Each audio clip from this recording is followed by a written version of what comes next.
운전자 또는 보행자의 잘못된 선택과 위험한 습관은 큰 사고는 물론 나만의 생명뿐만 아니라 타인의 생명까지 앗아갈 수 있는데요. 2019년 교통사고 통계 현황을 살펴보면 교통사고 발생률 5.7%가 증가했습니다. 예기치 못한 교통사고는 신체적 손상을 일으키고 긴 후유증을 남길 수 있는데요. 장애율이 높아지거나 장애 기간이 길어지면 상실수익액의 금액이 높아지게 되고 그로 인해서 전체적인 손해액의 산정에 영향을 끼치기 때문에 교통사고로 인한 고통과 상처, 제대로 보상받으려면 어떻게 해야 할까요? 교통사고 보험금 분쟁 해결법 알려드립니다. 누구나 겪을 수 있는 크고 작은 교통사고, 작게는 타박상부터 크게는 목숨까지 잃을 수 있습니다. 갑작스러운 교통사고, 현명하게 대처할 수 있는 사람이 얼마나 될까요? 피해자의 권익을 보호해줄 염윤선 손해사정사를 만났습니다.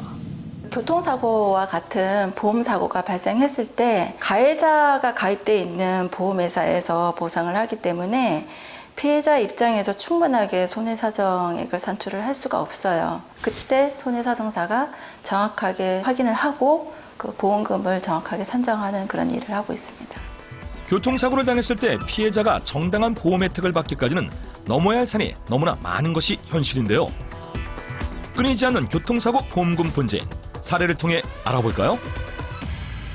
저희 의뢰인이 골목길에 도보 중에 뒤에서 오는 차량을 확인하지 못하고 부딪히게 되었는데요. 그 사고로 인해서 하지에 골절상을 입게 되었습니다. 3개월 동안 입원 치료를 하고 그 이후에 3개월 동안 추가적으로 통원 치료를 받은 이후에 1,100만 원을 제시를 받았습니다.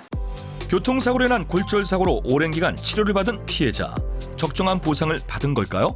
보험회사에서 제시한 금액을 확인을 해보니 위자료, 휴업손해에 대해서는 보험회사에서 인정을 받았지만 상실 수익액에 대해서는 인정을 받지 못한 상태였습니다.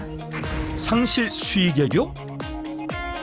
상실 수익액은 교통사고 등으로 인해 보험가입자가 사망하거나 장애가 발생한 경우 노동 능력이 상실되어 발생하는 미래에 대한 손해를 보상하는 것을 말하는데요.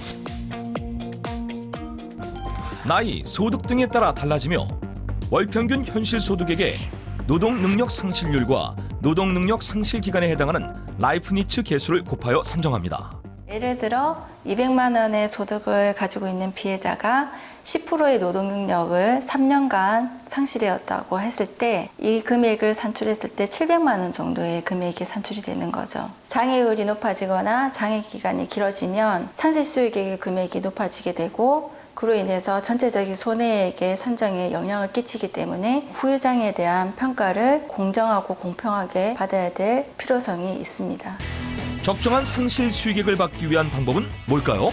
어떤 분들은 이 정도 가지고 장애가 발생할까라고 하시는 분들도 실제적으로 장애율이 굉장히 높은 경우가 있습니다. 척추 같은 경우에는 실금이 가더라도 장애율이 29%에서 32% 정도로 굉장히 많이 나오는 경우가 있거든요. 치료병원 주치의가 장애가 남지 않는다라고 하거나 보험회사에서 의료자문 결과 장애가 남지 않는다라고 이야기를 하더라도 제3의료기관의 의료자문을 통해서 본인의 상태를 한 번 더 체크를 하고 장애가 남는지 남지 않는지 여부를 확인하고 난 이후에 합의를 하는 것이 좋을 것 같습니다. 또한 보험 합의를 서두르기보단 충분한 치료를 받는 것이 중요하다고 합니다. 교통사고가 발생하였을 때 치료가 우선이고 합의는 되도록이면 천천히 하는 것이 좋을 것 같습니다. 향후 발생될 수 있는 후유장에 대해서 제대로 보상이 되지 않기 때문에 최대한 치료를 충분히 받은 이후에 합의를 하는 것이 좋습니다. 의뢰인의 고충을 해결하기 위해 노력하는 염윤선 대표. 그녀의 바람은 뭘까요? 혼자 고민하지 마시고 나의 손해액을 객관적이고 공정하게 평가받으시길 바랍니다. 아는 만큼 찾을 수 있는 권리 보험금. 전문가의 도움으로 여러분들의 소중한 권리를 찾으시길 바랍니다.